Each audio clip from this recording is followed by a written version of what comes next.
conference president is.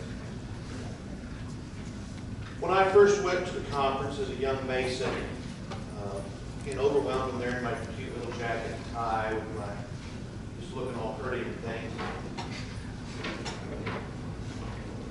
There we all are, Grand Lodge officers trying to do their thing. Here comes this, to me he was a grandfatherly figure. And he just comes in and just plops down there, resting on his cane, and just starts talking like he's family to us all. Turns out he is. It took me a while to catch on to that. And when I'd asked about him, the pastor from Minnesota 2003, that's Neil Neddermeyer. But they were calling him Sin-No-Sin. I had no clue what that was. Then they had explained to me it's Masonic spelled backwards, and he published papers regularly, and people clamored for what was coming next. Because instead of being, I want to call it that high level stuff, he spoke at the high level, but so I could understand it. And it has a humorous twist to it, things that I can relate to as a cop. Then I learned that's because he was a cop. He worked as a detective for the Minneapolis, the sheriff's office there in Hendon County in Minneapolis for 30 years. And he's one of those special guys. He did homicides and child sex crimes. So it takes a special person to do those things, let alone for 1 year, let alone doing those things for 30. He's written some of the most famous Masonic poetry. I won't discuss that. If you want to know, look it up.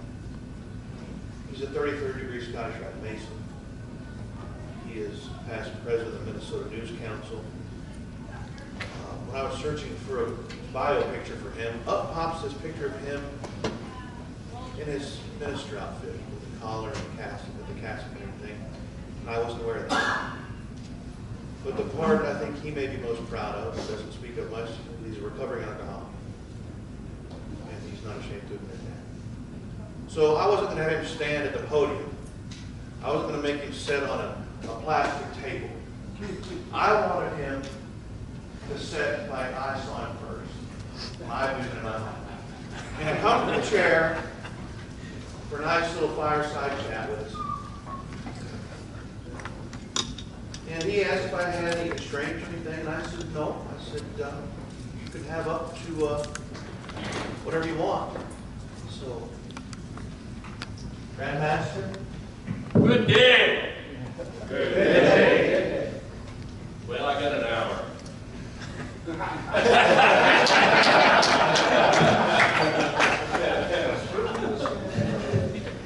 I've got to tell you, I just turned that over. You did? I got 1 hour. There, you got it. All right. At the same time I turned that over, there were two bicycles from two unknown locations heading towards each other. One going 15 miles an hour, one going 10 miles an hour. At the same time that they took off, when I turned that over, there was a fly that left one of the handlebars. Flew. The fly flies 40 miles an hour. He flew from one handlebar to the other, way out there. As soon as he got there, he flew back. As soon as he got there, he flew back. As soon as he got there, he flew back. When those sands are done, in 1 hour, those two bicycles are going to crash, and the fly is going to be crushed on the handlebars between them. Question is, how far did the fly travel?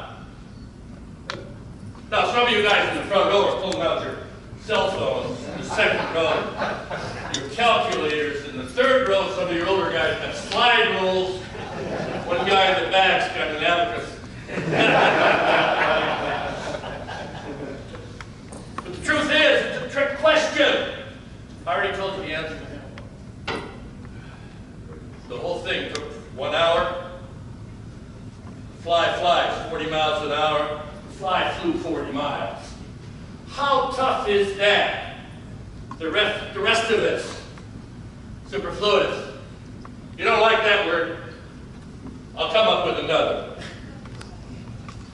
If you don't like superfluous, I'll come up with obtuse, pointless, purposeless, senseless, and if you grew up during the 60s, wasted.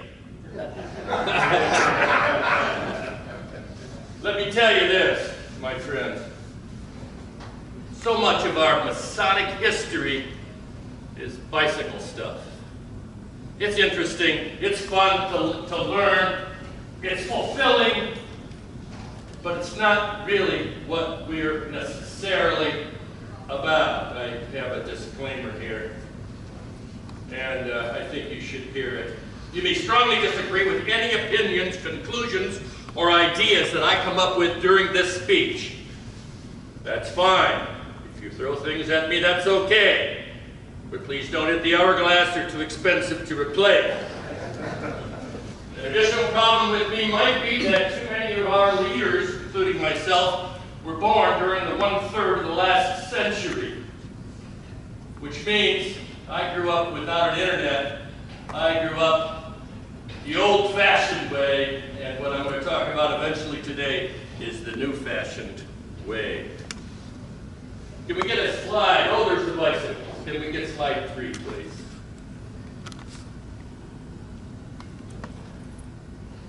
The word masturbation was first used in 1212. Now, why that's significant is this. If the term is used Master Mason, that implies that there is a command structure. If there's a command structure, that implies there is an organization. And that would say that the operative Freemasons really started, or at least were in existence in 1212. It's all implication. There's no proof, but it's implied. In 1440, you got to know, a great thing happened. It was the invention of the printing press. Now, to you and I, it meant nothing, because the only people that could read are the clergy and the noblemen. To you and I, we couldn't read for 200 years. Printing press meant nothing, but it sure caught up with them when we started to be able to learn. In fact, during the Age of Enlightenment. You'll find that Copernicus, oh, I'm sorry, I missed a guy, didn't I? Martin Luther, 1517. That's the first time that I know of that somebody actually went against the Catholic Church. They said, this is it. You're wrong. You got to stop what you're doing. You're doing this incorrectly. You're cheating us here. You're lying to us here. As much as I am a Christian minister, I'm certainly no follower of Martin Luther or, God forbid, John Calvin. But the truth is, he did start that particular revolution against an established religion. Copernicus, next on the list down here, that would be 1530, just a few years later. He challenged the church doctrine using science to disprove established church doctrine, and Galileo followed up with a continuation of the scientific challenge in 1580. In 1660, I just jumped a bunch of years, was the founding of the Royal Society of London by Sir Christopher Wren. Their motto was to take no one's word for it. In other words, the Royal Society of London, which included Isaac Newton, Desaguliers, and a whole bunch of others that were scientists immediately after the English Revolution, the English War, found solace there. They found that they could be kept safe in England, in London, from the church and from other monarchs. The truth is, they could practice their scientific methods. Where Galileo and Copernicus were criticized because they were going against church doctrine, These guys didn't care. They didn't care. At the same time, I think we should go to the next slide. Except that the last guy there is John Locke. John Locke, philosopher, and it's 1632 to 1704. Remember, about 1701 is the start of the Age of Enlightenment. But John Locke said, men are by nature free and equal against claims that God had made all people naturally subject to a monarch. Wait a minute, what are we doing here? We're saying we can think freely for ourselves. That people could think freely. Next slide, please. The Age of Enlightenment. Remember, we belong to everybody else. We were neither clergy nor nobility. We were the people, the vast majority. The Age of Enlightenment may have caused Freemasonry to flourish, or perhaps it was the other way around. 1701 is considered by historians as the start of the Age of Enlightenment. Of course, it took a number of years to get there, a number of years to complete. Why they came up with 1701, I don't know. We came up with 1717 as the start of modern Freemasonry. I think we go to the next slide. Desaguliers was an associate of Sir Isaac Newton at the Royal Society in London. Desaguliers was a smart cookie. He also was given the task of starting a social organization that was associated with the Royal Society. What he did is he knew about Freemasons and the fact that ever since 1599 they had been, excuse me, they had been flourishing in Scotland and started to bring in what they called gentleman masons, which were non-operative masons. And he actually went to Edinburgh. He was admitted into their Masonic lodge. I don't really know how he did that. I wish I did. But he was admitted into Edinburgh Masonry Society and came back to England with this idea. Now, am I telling you that, in fact, Freemasonry, the way we know it today, is a theme party that came out of, instead of direct from the operative Masons, that we're just a theme party? Am I telling you that the Shriners are not a theme party? Using the Orient, the Middle Orient as a theme?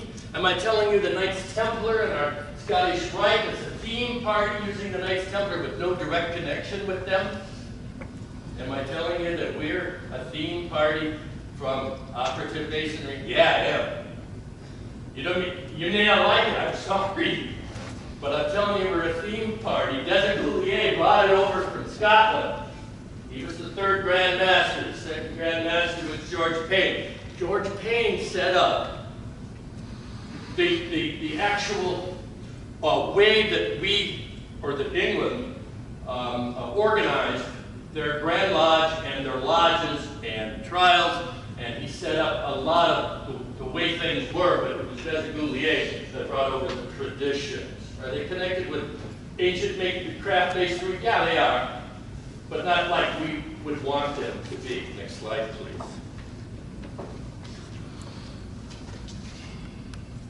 In 1721, the fourth Grand Master, the Duke of, not the Duke of Kent. No, excuse me. The John Montague, the Duke of Montague, is the Duke of Kent now. And this is important only because England started to bring in royalty as their Grand Masters, and they've had royalty as a Grand Master ever since. Now, the Pro-Grand Master, who I know somewhat well, in London right now, runs everything, and the Duke of Kent, who I met, got drunk with, as a matter of fact, before I quit drinking,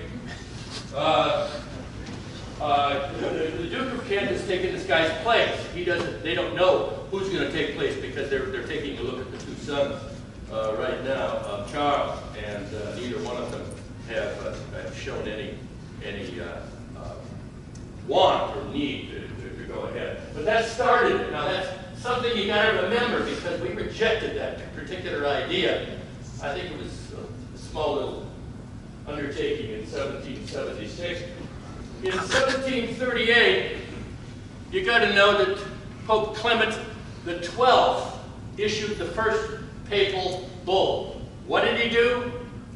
He tried to demonize Masonry, and he did so because we were the actual root of free thought. Free thought not only in science, but free thought when it came to politics, and free thought when it came to religion. Of course, he would condemn us, and that condemnation has, I think, repeated itself 15, 16 times over the years. It was Clement XII. He made a mistake. He should have huddled up. But that's beside the point. Next slide, please. In 1754, the Grand Orator of France, Chevalier, decided that we were connected with the Knights Templar. He made it up. There's no connection. We use the Knights Templar in our degrees, in our higher degrees, to teach moral lessons. Are any of our degrees absolutely true? You find out killing a pirate in the Bible and I'll eat your socks. It's not there. We made it up. What we felt was true out of the Bible, and we added to it to teach moral lessons. It's the same thing as Grimm fairy tales. It's not true, but they teach moral lessons. That's what we do. We teach moral lessons to brothers so that they can improve themselves, be better husbands, better fathers, better citizens, better brothers. That's what we do. Next slide, please. Oh, this one's fun. When I said that the Freemasons had nothing to do with politics, I didn't mean exactly that, because I have representations here of the American Revolution in 1776 and the French Revolution in 1789. Did Freemasonry have to do with those? Absolutely not. But absolutely it did too. And here's why. Freemasonry supported free thought. Looking at John Locke, who was in fact declared by several books that I've read as a Freemason, but in fact, those particular two wars were fought because of free thought. And the Age of Enlightenment and Freemasonry goes hand in hand. One affected the other, and vice versa. Okay? And it was the Age of Enlightenment that said, that's enough. Let's overthrow these monarchs. Next slide, please. The Age of Enlightenment. There is no civil nor religious law that is broken nor can break the bond of fraternity which nature has established between men. Diderot was a contemporary and friend of Voltaire and Benjamin Franklin. Right dead center in the middle of that Civil War and the war in France. Certainly a Freemason, as a matter of fact, Voltaire bailed him out of jail for making those kind of statements. That's bicycle talk. You don't need to hear that. That's just bicycle stuff. But I can tell you this. Next slide, please.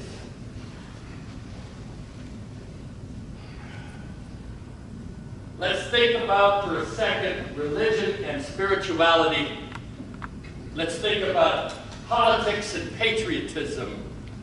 We don't talk about politics or religion in Freemasonry. Yet we say a prayer, yet we pledge allegiance.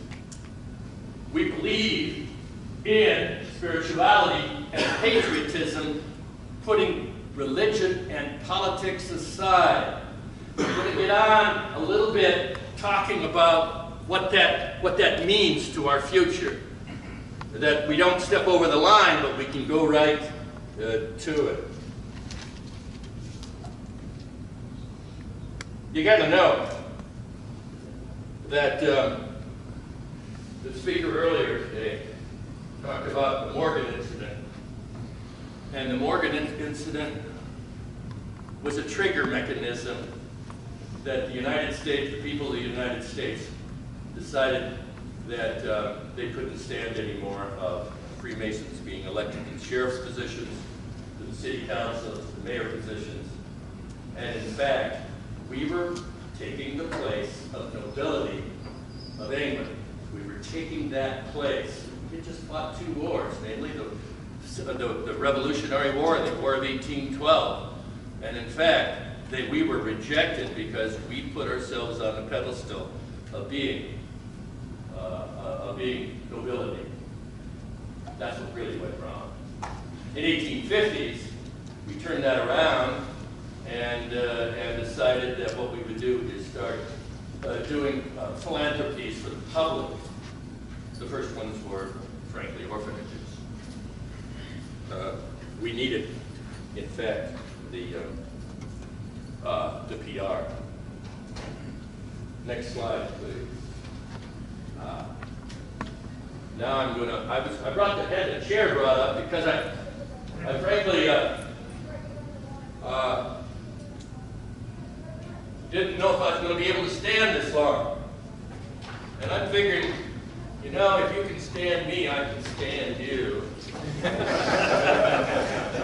All right, it's a horse and peace. I'm not trying to sell the next 300 years. I'm not trying to sell you on anything. If you like what I have to say, it's your job to do something about it. If you disagree with me, that's fine. At least you took a stance. If you want to discuss things further, I'll be at the bar. After earlier this evening, I'm a recovering alcoholic, so I'm a cheap guy to drink with. I divided the ideas for the next 300 years up into 3 sections. The first one is our lodges themselves. They're just some ideas.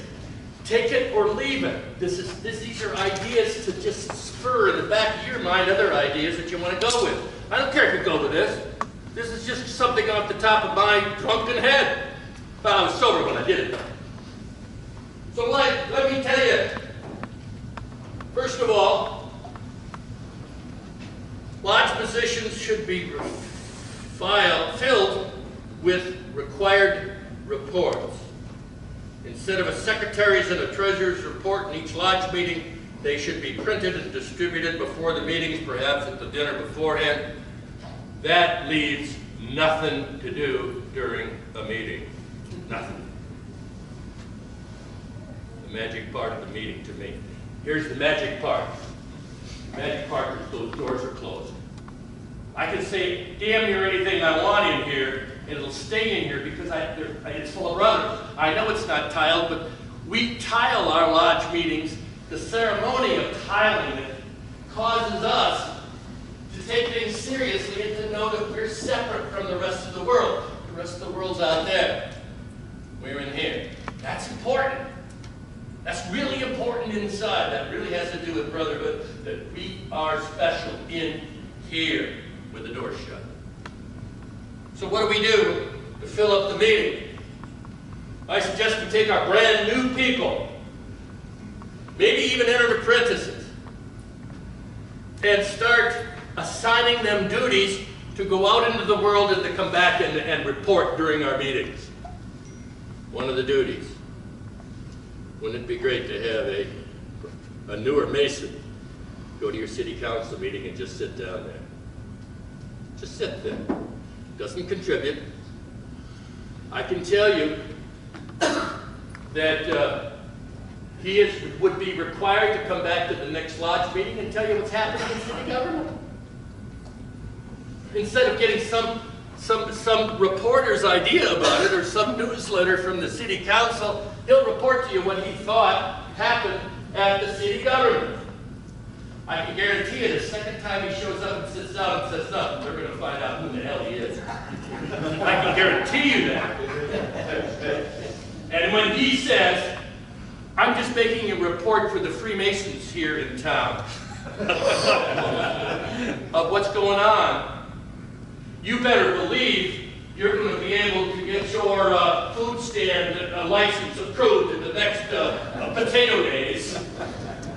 You better believe when you go up there and ask for something and say this is the right thing to do, they're going to do it.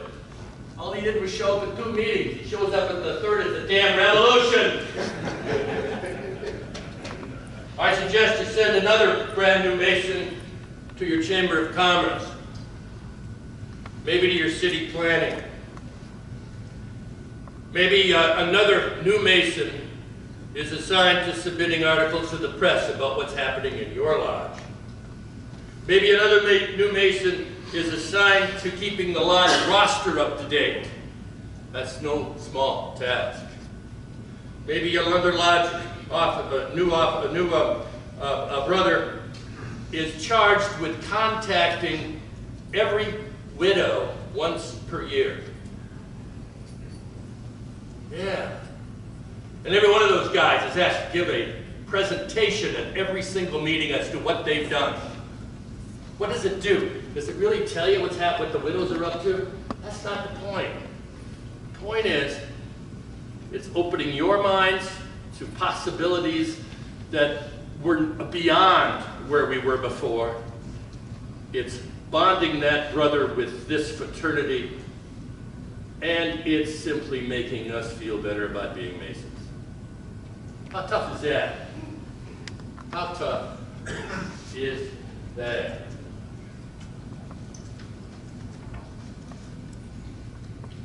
I also want to say that a new brother could be responsible for speakers at every meeting. And here's how he does it.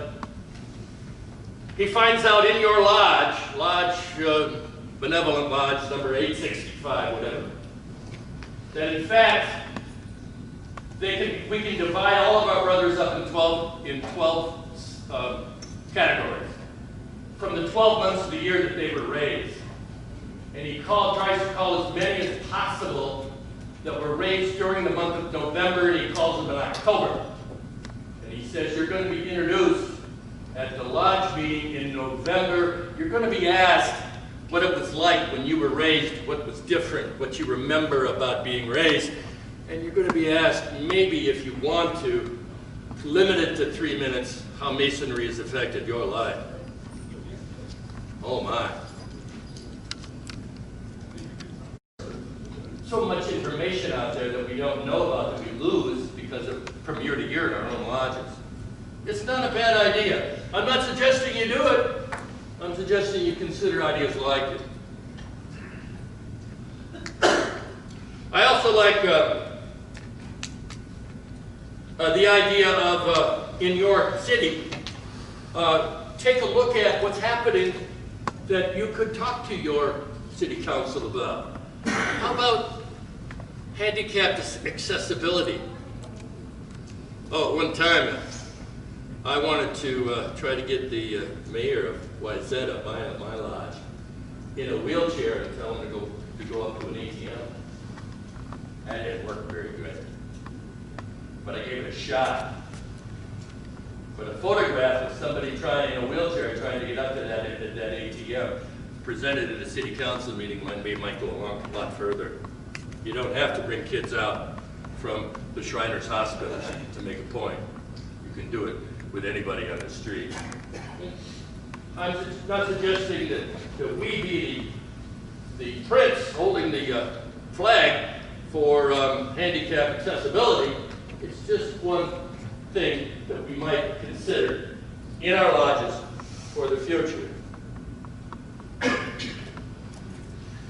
Another thing we might consider is using our lodges that remain empty and use them for other worthwhile meetings. Not necessarily Alcoholics Anonymous, but sometimes there are other groups that may need to meet. In my lodge, right across the street, they have every Wednesday night during the summer, they have a concert. If it rains out, the people that were watching the concert and the band are invited into our lodge, and that's where the concert takes place, in the rain. Not a bad way to have good people of the town come into your establishment. I want to suggest Fathers and Sons nights only because that's where I learned about Freemasonry, was from my dad. And I remember that my grandfather took my brother. The truth is that this is where you kind of, you got to have a special program. You can't beat Freemasonry into a 13-year-old kid, but you can tell them how much fun you can have, and a magic show wouldn't hurt you. I especially like the idea of when one of our brothers dies, we are responsible, at least somewhat, to his widow, help aid and assist for distressed brother master masons, their widows and orphans. And sometimes the widows have to go back to work in order to support their families. And if we can't find decent jobs, then they have to go back to school to get the education to support their families. What the hell are we doing sitting on only giving scholarships to kids coming out of high school? Shouldn't we prioritize scholarships to widows? And shouldn't that be one of the obligations of one of those new kids that calls the widows every year to find out how we can help? How about awards to the public? They don't cost hardly anything. You can do it on a piece of paper. And you can have a police officer of the year of your community, you can have a firefighter of the year, you can have an educator of the year, you can have a citizen of the year, and they cost almost nothing. You know, if you want to get a plaque, you get 20 bucks, you know, 25. Big deal. You better believe that they go up on the wall, and they'll be on the walls till the guy retires or the woman retires. And in fact, that's great exposure for our lodges. How about simple stuff like get out the vote? You know, we support patriotism, we support our democracy system, and yet, my brothers, we don't support the get out the vote like we should. And yeah, corporations, big corporations will put out the sign, vote Monday or vote today. But you know something, what really sparks your imagination that tells you have to go vote is a handmade sign on an overpass of the coming into your city. A handmade sign held there. You don't have to brag that you're Freemasons. You know that. They don't care. But they know somebody gives a damn and wants them to vote. And it's the right thing for you to do, to follow up with your patriotic obligation. Well, we're doing pretty good on time, I see. I haven't turned it over at all. I would like to say, of course, we need to support our youth groups. That's a gimme. D. Millay and Job's Daughters and Rainbow, that is a gimme, but we can also sponsor kids' sports that are outside of those organizations. Nothing like having your name of your lodge in the back of some t-shirt and parents seeing who is really supporting their children. Here's one I like. During that time when we're not doing anything in lodge because we are not reading the minutes anymore, why don't we have classes, instructional classes for our men? Hey, wait a minute. What's the matter with the first aid instructions for heart attack and stroke? What's the matter with that?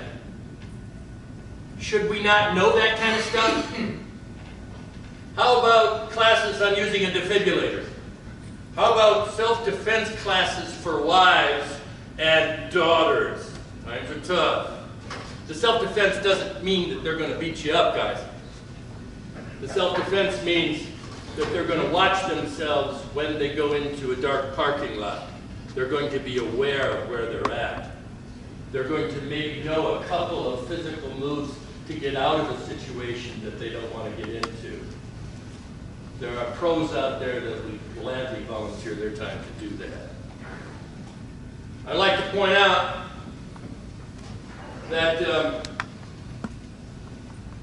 another idea might be just computer classes for virus protection. Boy, that's coming down the road. And the fact that we've got older members, myself included, that are not that versed in using a computer. I learned about that. I also, as silly as it sounds, it's not silly. My brothers, we're in a situation where two people have to work in many occasions in order to support a family. And you guys don't know how to cook. There is nothing wrong with a cooking class when she works late and you're in trouble because you don't know how to boil a damn egg. You know how to do it? Yeah. Really, how do you do it? I put it in water. And then what? Turn the fire on. And then what? Heat it up. And then what? About 5 minutes. I let it sit for 5 minutes. All right. And then I go. All right. You get it to a rapid boil, take it off the heat, put the cover on, wait for 15 minutes, it's done. Yeah. Like I said, these are just a few of the ideas for your lodges themselves. In other words, get out of your altars and run for it. I got some ideas for grand lodges to consider. Did you know that there are illegal drugs out there that'll kill police dogs just because they sniff at them? Fentanyl and carafentanil are 50 to 100 times stronger than heroin, and a dog just sniffs and will die. There is an antidote called Naxalone, and why couldn't we as a state or a province supply that particular antidote to the dog handlers of our peace forces, our police departments? It's the right thing to do. Besides that, they're not going to have any dogs left if the influx of those two drugs are coming on. Alcohol addiction is another one. I am proud to say that I'm on the ground floor of a group referring to themselves as commissioners, because they have a co-mission to support Masonry and to also support each other as recovering alcoholics. And I got to tell you, at the end, you'll see something where you can find a website called Masonic and Tonic. It's masonicandtonic.org, and we take it's a little light, and you heard them talk about Cinesam. The first half of it, of Masonic and Tonic, is something you would find in Cinesam. It's a Masonic quip of some kind, or a poem or something. The second half is something that you might be interested in if you are, in fact, a recovering alcoholic. It'll support you. It'll also support you and give you ideas if you have an addiction problem in your family. I've been asked to be their spokesman, I guess because I have PGM behind my name. They think I can get into places. Well, shit, I just did. Excuse my language, but remember, it's a tiled room. As a minister, about 3 weeks ago, I had a secular wedding. Although I did do a prayer, I did do a couple of prayers. But I had a wedding in St. Paul, and it was in a park in St. Paul at 10 o'clock in the morning, for of all places, during a thunderstorm. And the reason that they were getting married in a park, I think the bride was from Wisconsin and the groom was from Iowa. The reason they were getting married there was because they were both military. And although they were going to have a big, big wedding a year later, they wanted to get married so they could be stationed together. I had the foresight to know that in the middle of a thunderstorm, it may not be the best time for me to bring in my metal stand here. May not be the best time. And in fact, I started to get a little nervous. And I called the St. Paul Masonic Center, which is only about 1.5 miles up the road. I knew that there was somebody there in the daytime. And I was about to do this wedding, and we could go there easily and do that wedding in protection from the elements. Now, in Minnesota, protection of the elements is about 9 months a year. And I give free services to anybody that's active military. And I'm saying, why can't we open up all of our lodges for secular weddings, not religious weddings? Now, let's not cross over into religion, but secular weddings for active military. Several of our people could go ahead and get a license to officiate, and we could do it up. Military people are looking to get married. Why not? Maybe this isn't the kind of people we want to attract to the Masonry. Military people. Maybe not. Maybe. Yeah, are we violating something? I don't care. Because it isn't me that's going to violate it, it's you.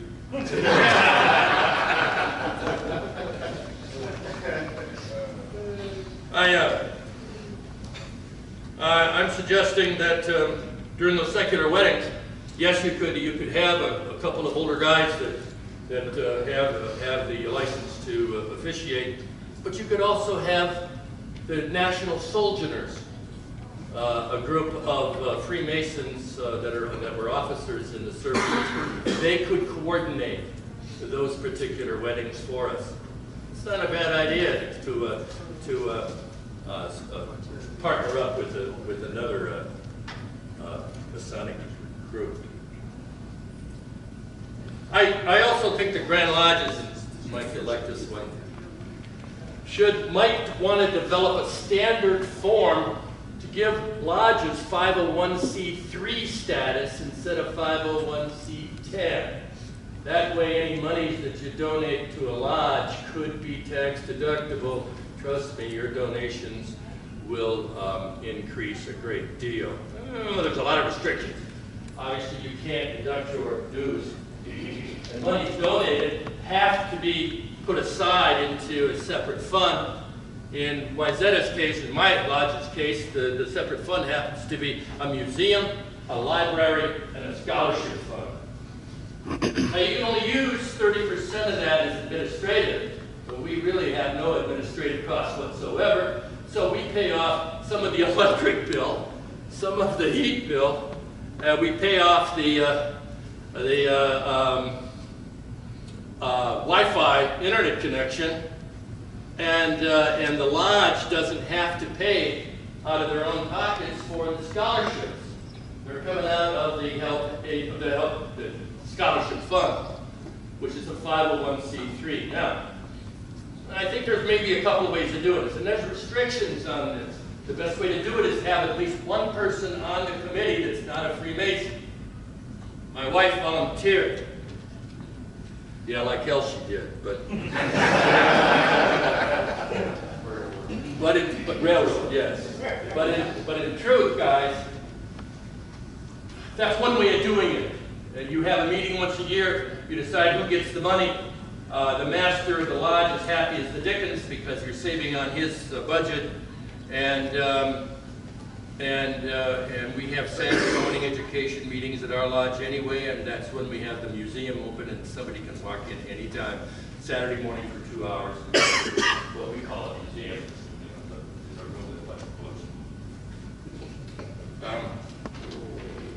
The second way of doing that, my brothers, is to maybe have the Grand Lodge coordinated. And I'm not suggesting that, I haven't thought this through yet, but if the Grand Lodge coordinated had one 501c3 for the entire state or province, women, that wouldn't make any difference in the provinces, would it? I apologize, guys, for that. But the 501c3 could be one in the state, so the monies coming could go into this huge vat and then distributed back to the lodges. Yes, it would be a paper moving nightmare, but it could be done. Yeah, with our knowledge of computers, maybe it's not so bad after all. I would like to suggest our Grand Lodges in their newsletters and in our local newsletters support immunization for children. It happens to be, we have a large Somali contingency in Minneapolis, and we have most of the measles cases in the United States in the city of Minneapolis, and it's because the wacko who is the doctor who has been defrocked, or whatever they do to doctors, the wacko had got into the Somali community and made them believe that their children were going to become autistic if they took the shots for measles. But what it's doing is some kids that get the shots can still get measles. And so they were sending the Somali kids to school, and our regular kids are getting, or not regular, but our kids that have been that went through the immunization process are getting measles. It's an epidemic in Minneapolis. Well, not for long, but it is.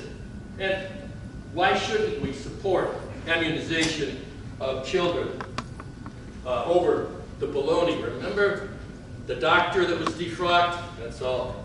He was just full of bicycle stuff.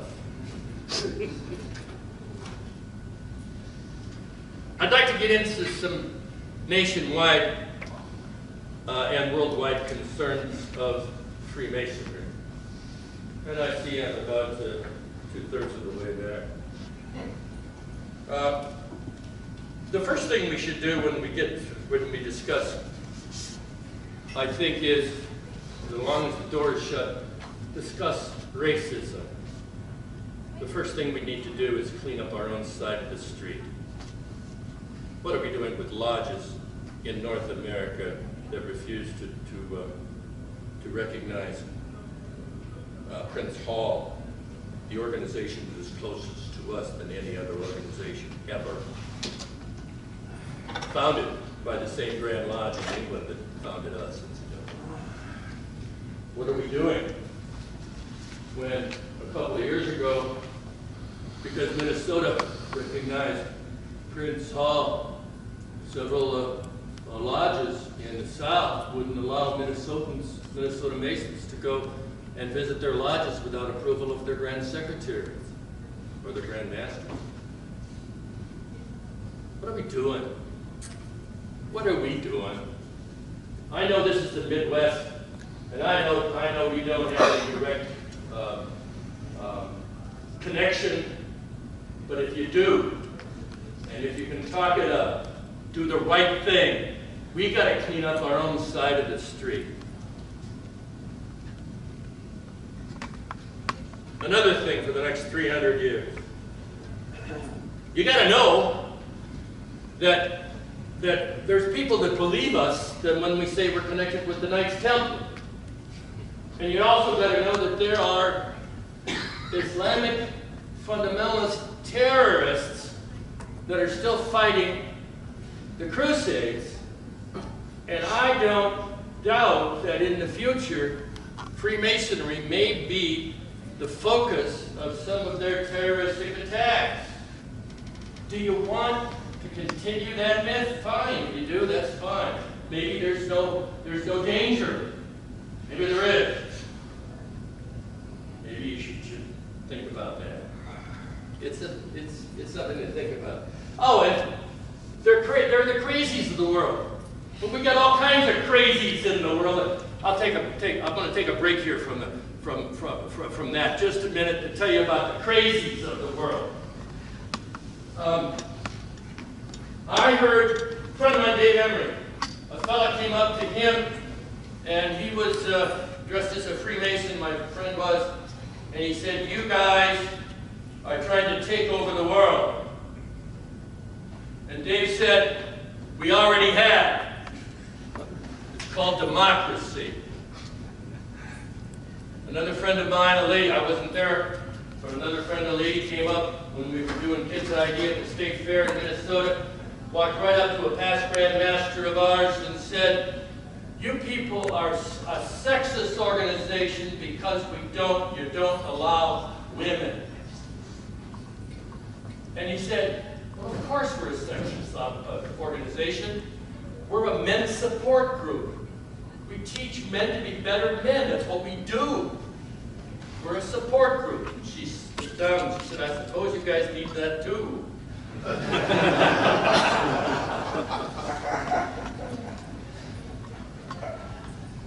I had a fellow come up to me and said, "Freemasons control all of the intelligence in the world." I said, "You're damn right we do. The G right here stands for Google."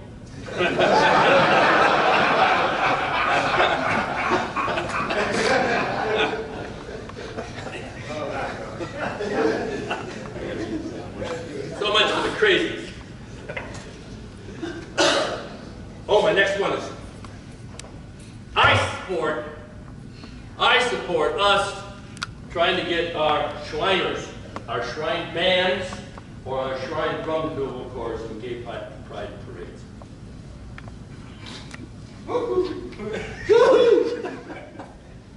You're already worth her.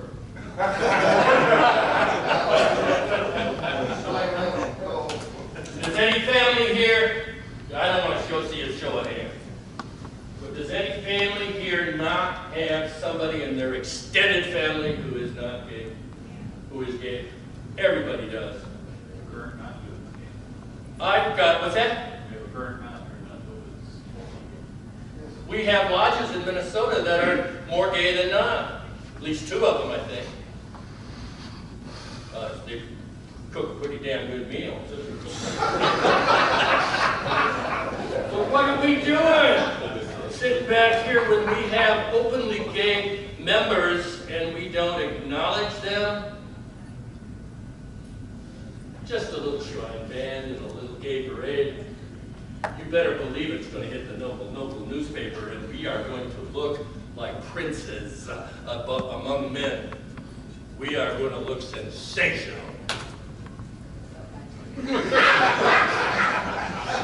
It's easy to make fun, but I have my nephew's son used to be my nephew's daughter. It happened. And I don't know how the equipment thing works. That's none of my affair. Trust me, it's none of my business. But I do know what happens, and it probably happens somewhere in your family too, at least your extended family. Alcoholism, also in your family too, at least in your extended family. Depression, in your family too, at least in your extended family. They only say that 10% of the adults, males our age, are alcoholics, but up to 40% of the adult males our age at some time in their life suffer some depression. There is no cure. There is nothing to do about it. Let me tell you about alcoholism. There is no way to stop it because there is no common thing that we all have in common. There's nothing that we have in common. We just drink. And we need to drink and continue to drink.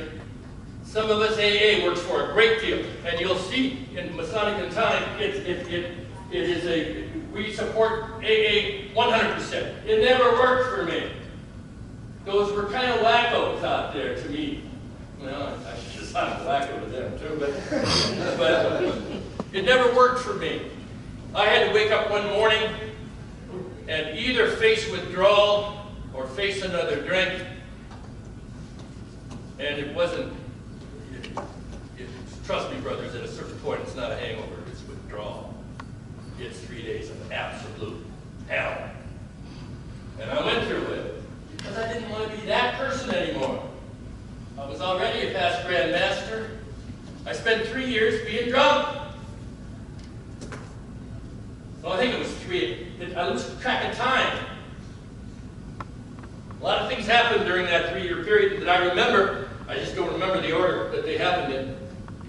But I'm telling you, depression is worse because it affects even more of us. Can we put up some kind of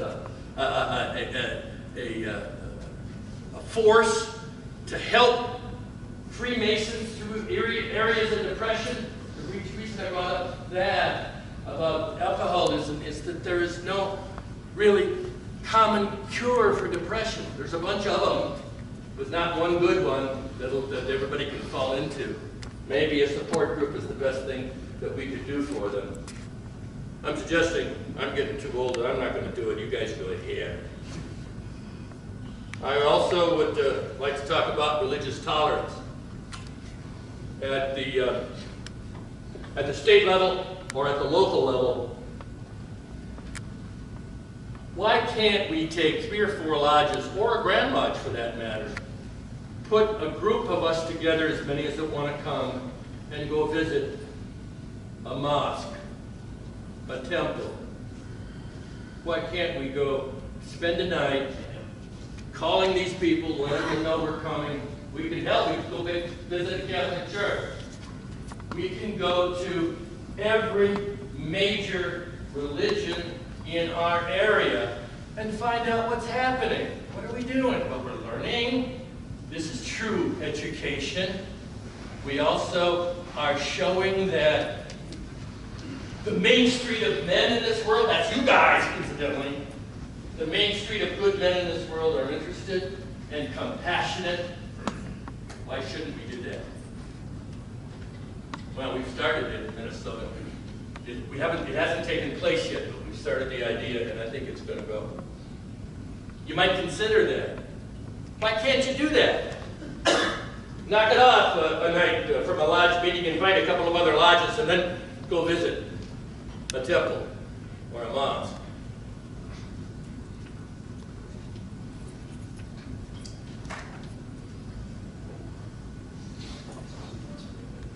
At the national level, why shouldn't we be doing communication of oppressed peoples throughout the world? After all, we're the ones that really, we're the organization that was closest to the establishment of democracy. Not that we did it, but we were the organization that was closest to it. And if Radio Free Europe can do it, why can't we? Radio Free Europe is kind of looked at right now as you laugh up one sleeve and you listen out the other. People don't pay attention to Radio Free Europe, and their budget is over $1 million a year from the government. I'm not saying we should get that money, but nobody's paying attention to us. So, we got some other issues. The refugee problem throughout the world. I don't have an answer for that, perhaps you do. I don't have an answer with a clue what to do about recycling, global warming, worldwide clean drinking water, and much, much more. I don't have a clue. But you guys might. There might be something you can do. In other words, open your minds. This is it. We're going to be dead in a generation if we don't open our minds and become directed with purpose. I may have to sit down soon, so I'm getting all worked up. I also think that the world's largest fraternity, men's fraternity, namely ours, should take a stand on rights concerning gender. I'm not saying that we should promote women beyond where they should be. I'm saying we should promote them to where they should be. We should not eliminate jobs just because a woman wants it. But we should also not pay women for the same job less money. And I'm saying, you don't agree with me? Don't talk to me. Talk to your mom. Talk to your wife. Damn it. Talk to your daughters. Come on. What kind of an impact would it be if the Grand Masters of North America made out a statement telling the world that although they're the largest men's only organization, that they truly believe in women's rights, equal rights? What would that do? You would see it on CNN. CNN. It's a gas. I miss the bars because I love to watch Fox News on one side and CNN on the other and compare. That's the best fun in town. And I'm not political. We could consider nationally or internationally worldwide orphanages just to take care of the children. That's where we started in the 1850s. We should consider slowing down worldwide sex trafficking. What would it be like if the Freemasons of Minnesota or any other jurisdiction petitioned their legislators to license massage therapists? So you can't practice without a license. So you break into Manny's sauna, and the cops don't know what to do because everybody looks innocent. Yeah, right, they look innocent. However, if they're licensed, if you need a license, and you can revoke that license for prostitution purposes or for any other purposes, frankly, why couldn't we have at least that touch on helping distract sex trafficking? Oh, running out of time. How about going to our legislatures and trying to make Election Day a national holiday so that everybody can vote? There's no excuse for not voting. How about assist to veterans? You know, the association, Masonic Service Association, actually carries cards in their pockets when they see a veteran alongside the road that says veteran, need help. They stop and hand them a card where they can find help as a veteran and to get food and lodging and support. Why couldn't we do that nationwide or throughout the continent? Next slide, please. We have facilities in this country and Canada that have three things. First of all, we have 7,500 facilities in this country that have kitchens, bathrooms, dining areas, meeting areas, and storage areas. No other organization has that. Number two, we have a command structure already in place, namely Grand Masters, Worshipful Masters. And number three,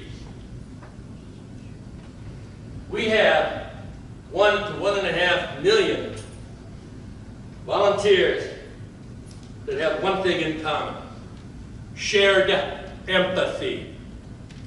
I'm not suggesting we do anything other than, very, very strong case of emergency. A category 4 or 5 pandemic. That's why the pandemic thing is up here in North America. Category 4 or 5, when 1.5 million to 2.5 million people are going to expect to die. And many of those are because the government doesn't have the facilities to handle them. Why can't we turn over our lodges? We're not going to meet anyway. During a pandemic of 4 or 5 categories, you are not going to be meeting without a mask on. You're not going to be opening lodges. Why can't we, as a group, for the next 300 years, take a look at helping out the government? Oh, I tried. I called a couple. I called FEMA, and I called, and I just got the runaround from FEMA and several of the organizations. I went to a volunteer disaster organization. I got 4 responses. 2 of them where they wouldn't answer the telephone. 1, they didn't want Freemasons with them because they were a conservative Christian organization. And the 4th guy wanted to sell me insurance.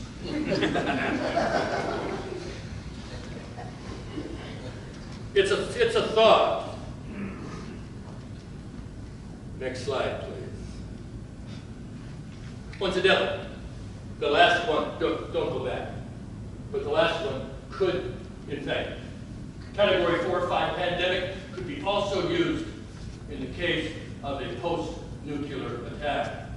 Could also be used in sabotage of power grids in this country. We're terribly vulnerable as a country, and so is Canada. I'd just like to point that out. You want to live a life of explanation and expiration or exclamation. If you're a Freemason, you should not extend should you not extend the concepts of the Age of Enlightenment? Free thought, religious tolerance, political freedom. Simple as that. That's who we are. Let me go on and say, any of these ideas you can put into fruition. You only need there's only 3 simple steps. The first one and the absolute hardest step it is, and this one put commemorate. The first one is to decide what you want. That's so hard. Well, I want this. No. Decide what you want. The second step, decide what you're willing to give up to get it. And that's the second easiest. The third step, and by far the easiest, is to simply do it.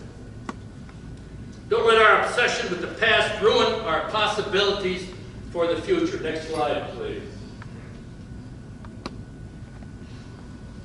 Tradition is not for guarding the ashes of the past, it's for stoking the fire of the future. In the words of 3 past Grand Masters from 3 different states in 3 different decades, Masonry is a force to be used, not a form to be followed.